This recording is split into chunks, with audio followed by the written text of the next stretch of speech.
It is an absolute privilege to introduce a soldier, a strategist, and a stalwart of the Indian Armed Forces, a warrior whose valor, leadership, and unwavering commitment to national security have left an indelible mark on the history of our nation. Lieutenant General R.R. Nimborkar, commissioned into the 16th Punjab Regiment in 1979, he has served the most challenging frontiers of our country, from Leh, Kargil, and Kashmir Valley to Rajasthan and the Northeast. His battlefield expertise was evident early on when, as a captain, he led a daring operations to capture an enemy post in Dras sector. As a major, he eliminated 22 terrorists in Baramulla, Kashmir, showcasing his indomitable courage.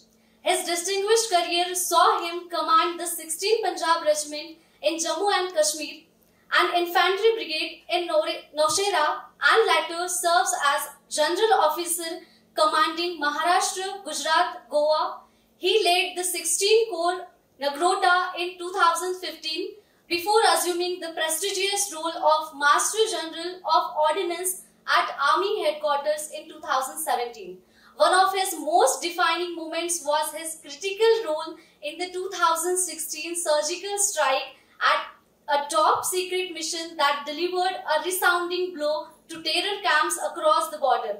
His leadership and strategic brilliance were instrumental in his execution, cementing his legacy as a key architect of India's modern military strategy.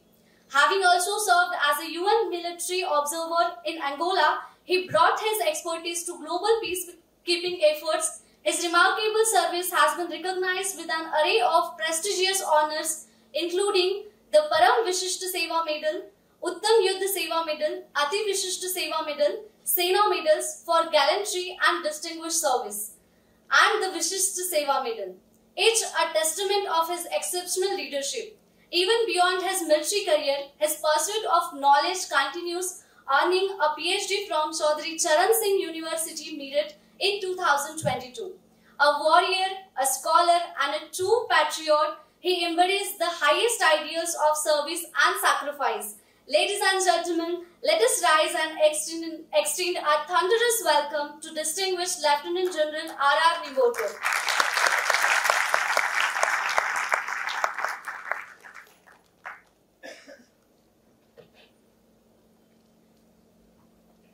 माननीय व्यासपीठ, सभागृहात जमलेल्या VIPs आणि मित्रांनो, सर्वप्रथम तुमच्या सगळ्यांचे आभार मला इथे व्यासपीठावर बोलण्याची संधी दिल्याबद्दल. खरं तर आता जसं सांगितलं त्याप्रमाणे बोलणं हा माझा व्यवसाय नाही आहे, पेशा नाही आहे. माझा पेशा दुसराच होता. आणि तरी पण जेव्हा एका पेशातून दुसरीकडे ट्रान्सफॉर्म केल्यावर आपल्याला सवय लागते, त्या सवयीप्रमाणे बोलण्याचा पण पेशा करायची सवय घेतली. आणि मला वाटतं तुम्ही जे काही चुका असतील माझ्या बोलण्यात त्या माफ करा. खरं सांगायचं म्हणजे मी लाइटर वेन मध्ये म्हणायचो की महाराष्ट्रीयन आर्मी ऑफिसर कसा ओळखावा. कोणी सांगू शकतं काय असतं, त्याच्या विशेषताही काय असतात. अच्छा, मी सांगतो. सगळे म्हणतात की तो थोडा स्मार्ट असला पाहिजे किंवा डिसिप्लिन असला पाहिजे, नीट चालणं बोलणं असलं पाहिजे, मिशी असली पाहिजे आणि अशा सगळ्या. पण तुम्हाला ऐकून आश्चर्य वाटलं, महाराष्ट्रीयन आर्मी ऑफिसर असं असतं की त्याला ना धड इंग्लिश बोलताय, ना मराठी बोलताय, ना इंग्लिश बोलताय. तर तसा मी महाराष्ट्रीयन ऑफिसर आणि आज पुण्यात भाषण देत आहे. मी विदर्भातला, आणि विदर्भातला माणसाला ना मराठी येत बरोबर ना हिंदी येत बरोबर, तरी मी प्रयत्न करतो तुम्हाला मराठीतूनच बोलायचं, कारण की बाकी दोन भाषा पण मला एवढ्या चांगल्या येत नाही. सर्वप्रथम आज योद्धा अकॅडमीमध्ये बोलावलं, हे जे एक रोपटं मी स्वतः पाहिलं, कर्नल रणजित नलवडे त्याची प्लॅनिंग, कारण की हा आम्ही ज्या फॅक्टरीतून बाहेर पडलो, त्याच फॅक्टरीतून हा पण बाहेर पडला नाही. म्हणजे सैनिक स्कूल, NDA, आर्मी, तसे इथे माझे 2 सिनियर्स पण आहेत. त्यांची प्रेरणा घेऊनच मी नेहमी प्रत्येक गोष्ट करत असतो. मिस्टर विनायक दीक्षित आणि कर्नल साठे. तर ती कशी काय त्यांनी प्लॅन केली, आणि एकच नेहमी हे असायचं की हे जे काय करतो ते एकदम उत्कृष्ट दर्जाचं झालं पाहिजे. आणि मला खूप आनंद वाटतो तुमच्या बरोबरच की एक अकॅडमी खूपच उत्कृष्ट दर्जाची झालेली आहे, आणि त्याबद्दल मी तुम्हा सगळ्यांचं अभिनंदन करतो.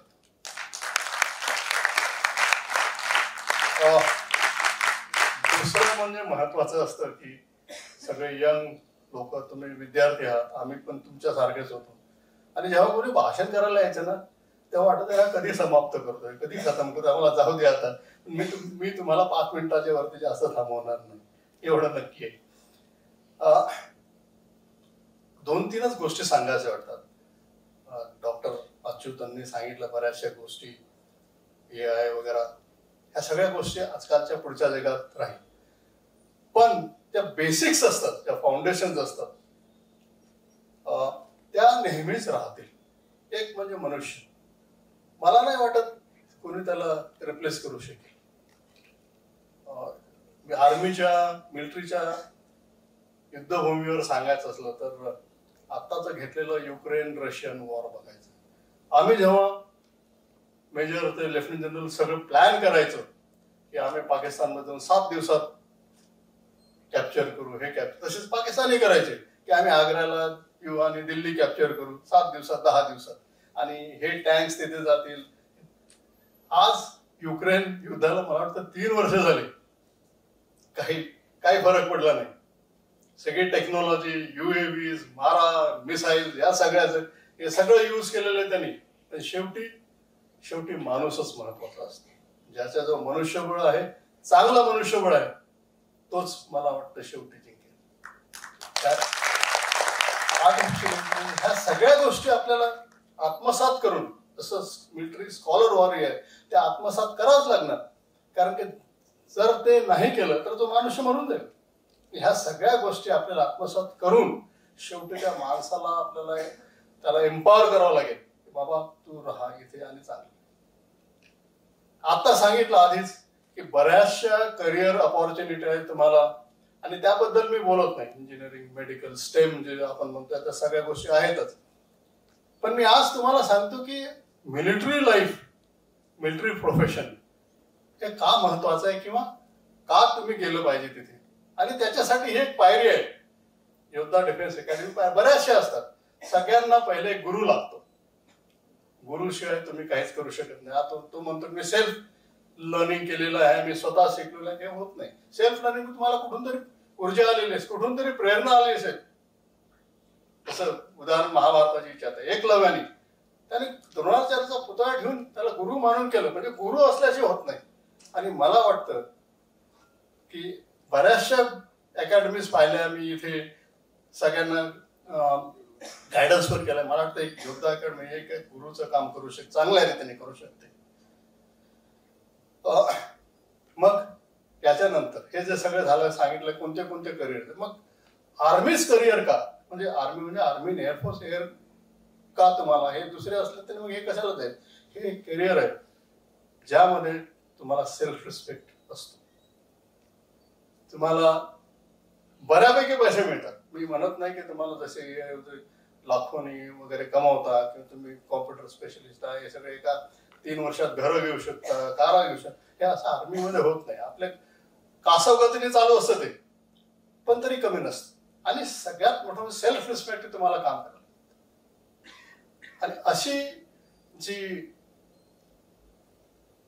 एखादी नोकरी आहे किंवा एखादं प्रोफेशन आहे ते भारतात मला वाटतं कमी आहे. मला कोणीतरी तुमच्या युनिफॉर्म सर्व्हिसेस मध्ये बऱ्याचशा बाहेर आहेत, ते तुमच्यापेक्षा चांगले आहेत का, की तुम्ही त्याचे, म्हटलं तसं नाही आहे. मला एका पोलीस ऑफिसरने विचारलं की सगळेजण म्हणतात की आर्मीवाल्यांना सगळे रिस्पेक्ट मिळतो, आम्ही पण चांगलं काम करतो, तुम्हाला पण रिस्पेक्ट मिळतोच ना. असं नाही, सगळं पोलिसांचं काम वेगळं असतं, आमचं काम वेगळं असतं, CRPFचं वेगळं असतं. मग म्हणजे त्यात फरक काय. मला वाटतं सगळ्यात मोठा फरक आमच्या ट्रेनिंग आणि इथॉजवर आहे. आणि तेच मी सांगितलं, म्हटलं आमचं मला वाटतं इथॉज आमचे आहे, पण हे कसं काय सर, आमचे पण इथॉज तसे, आमची पण ट्रेनिंग तुमच्यासारखीच असते.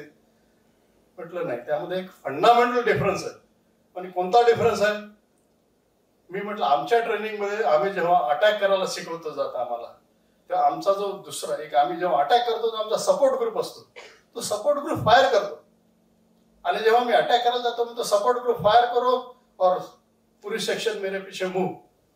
पण तेव्हा मी असा विचार करत नाही का फायर करणार नाही, हा याला मनात धरूनच चालतो की माझा सपोर्ट ग्रुप मला नेहमीच फायर करेल. मग ही गोष्ट कोणती आहे? एक ट्रस्ट आहे की सपोर्ट ग्रुप वर माझा ट्रस्ट आहे की तुम्हाला नेहमीच फायर, काही जरी झालं तरी फायर थांबवणार नाही. किंवा एअरक्राफ्ट गेलं, जो एक फायटर असतो त्याचा विंगमॅन असतो, तो बघतो त्याच्याकडे, तो फायटर म्हणतो की असं नाही करणार, की त्याच्यावर ट्रस्ट असतो. तिकडून कोणतरी एअरक्राफ्ट आलं की हा मला सपोर्ट देईल, तर हा एक ट्रस्ट. तर त्यामध्ये फरक काय? आमचं आणि तुमचं काय फरक? म्हणजे तुमचं असं असतं, तुम्ही त्या गुन्ह्याच्या जागेवर गेला, तुम्हाला सगळ्यात पहिले शिकवलं जातं कोणावरच विश्वास ठेवायचा नाही. म्हटलं हा एक मोठा फरक असतो. आमच्या ट्रेनिंग हेच बऱ्याचशा छोट्या छोट्या गोष्टी असतात. दुसरी गोष्ट, जसं मी सांगितलं, आर्म फोर्सेस लाईफमध्ये पैसे नसतात, रिस्पेक्ट असतो. पैसे असतात नसतात नाही, बऱ्यापैकी आपल्याला जीवन जगायसाठी जेवढं पाहिजे तेवढं सगळं मिळतं. म्हणजे शेवटी तुमच्या ग्रीडला काही लिमिट नसते. म्हणजे तुम्हाला आज बंगला पाहिजे, गाडी पाहिजे, काय सगळंच पाहिजे. एलॉन मस्क झाला त्याला 2-4 प्रायव्हेट त्याच्यात हे नसतं, पण बऱ्यापैकी असतं. आम्ही हे सांगायची ही एवढी अशी चांगली सर्व्हिस आहे की जेव्हा आम्ही अंतिम पग, जेव्हा आम्ही कमिशन होतो आमच्या आर्मीमध्ये एज अ ऑफिसर किंवा जवान, किंवा आम्ही एक शपथ घेतो, प्रत्येकाला शपथ घ्यावी लागते की जर मला भारताच्या राष्ट्रपतींनी कुठे जल स्थल नभ से भेजा जाएगा, मैं खुशी से जाऊंगा और जो मुझे काम दिया गया है भारत के द्वारा वो मैं करूंगा, चाहे इसमें मेरी जान भी क्यों ना देना पडे. असं जे आहे प्रतिज्ञा आहे, अशी जी ओथ आहे, कोणीच घेत नाही. ना IAS घेत, ना IFS घेत नाही. सगळे मग मी करीन, सगळं करीन, पण मेरी जान देने के लिए जो बँक चेक असतो तर आर्म फोर्सेस देतात. आणि त्याच्यासाठी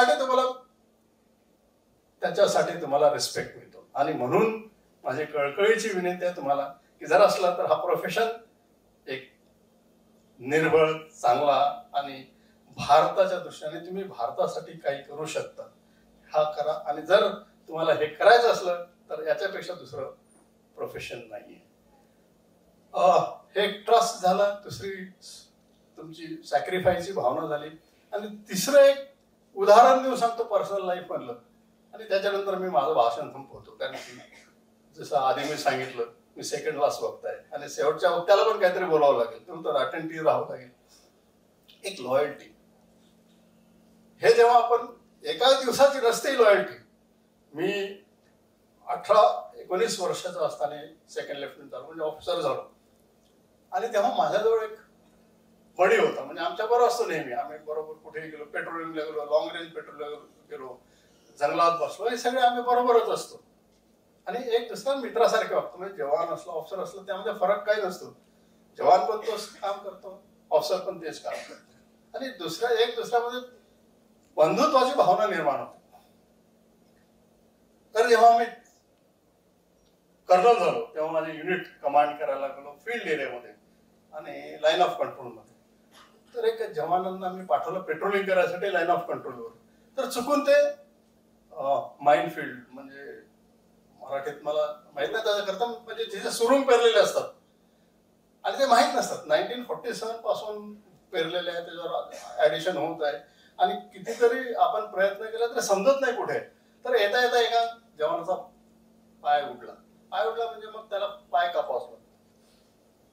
तर त्याला हॉस्पिटलमध्ये गेलो. तेव्हा मी दुसऱ्या एक ऑपरेशन मध्ये जवळपास 30-40 किलोमीटर दूर होतो. टेररिस्टच्या मागे आमची बटालियन लागली होती आणि हा हॉस्पिटलमध्ये होता आणि त्याला पाय अॅम्प्युटेशन करावं लागत होतं हॉस्पिटलमध्ये. आणि हा जवान तयार नव्हता. म्हटलं नाही, मेरा पैर नाही कटने दूंगा.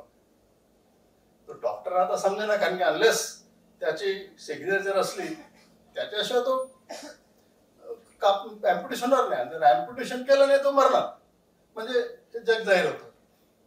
मग त्या डॉक्टरने सांगितलं की आता मी काहीच करू शकत नाही आणि पाय पण जबरदस्ती नाही आहे, तर मग याच्या सीओला सांगून घेऊ आपण की असं असं आहे, तुम्ही काय करायचं ते बघा. मला रेडिओ सेटवर तेव्हा टेलिफोन मोबाईल वगैरे नसायचे, आमचे रेडिओ सेट असतात पिक्चर टाईपचे. त्यामध्ये मग तो हॉस्पिटल में डॉक्टर मतलब कि सर आपका एक लड़का ऐसे ऐसे आया है और वो पैर काटने से मना कर रहा है. मैंने कहा डॉक्टर है और तेरे नहीं बात में मेरे क्यों बात मानेगा, तू उसको नहीं समझा रहे. बोलता नहीं सर वो आप बात करो उससे. तो मैं जैसे बोल लो, बोला बेटे क्या प्रॉब्लम है, ऐसे साहब वो पैर काटना तो अच्छा नहीं लगता, फिर जिंदगी क्या रहेगी. तो मैंने कहा देखिए तो तेरे को पैर काटना पड़ेगा. तो long end short of it मग मी तो मैंने कि साहब अगर आप बोलते तो मैं अपना पैर काट देता. ते झालं, वाचला. नंतर बऱ्याच दिवसांनी त्याला विचारलं, म्हटलं सुरमुख सिंह अरे डॉक्टर ने बताया, सब ने बताया, तू उसकी बात नहीं मानी, मेरे बात क्यों मानी तुमने. तो मैंने साहब 20 साल पहले आपके साथ एक जवान होता था, उसका नाम था फकीर सिंह. तो हाँ बिल्कुल, हम मेरे साथी पलटन में और रिटायर भी होके चला गया. तो मैंने कि साहब उसका मैं बेटा हूं. और उसने बोला कि सीओ साहब कुछ भी बोलेगा, मरना लेकिन उसकी बात मानना. तर ह्या लॉयल्टी फोर्सेस मध्ये असतात. एवढं बोलून मी भाषण संपवतो, बऱ्याचशा काही गोष्टी असतात सांगायच्या, पण शेवटी एवढं सांगायचं असतं, तुम्ही फर्स्ट स्टेप इथे घेता ही चांगली आहे, पुढे जा, दुसऱ्या कोणत्याही ह्याच्यात करिअरमध्ये जा, पण ह्या जर आर्म फोर्सेस जायचं लक्षात ठेवा, ह्या सगळ्या गोष्टी तुम्हाला मिळतील. जय हिंद, जय Bharat. Thank you very much for an inspiring session, sir. I would now like to request you to please unveil third campus of Yodha. It is at Wadki, Hadapsar, Pune.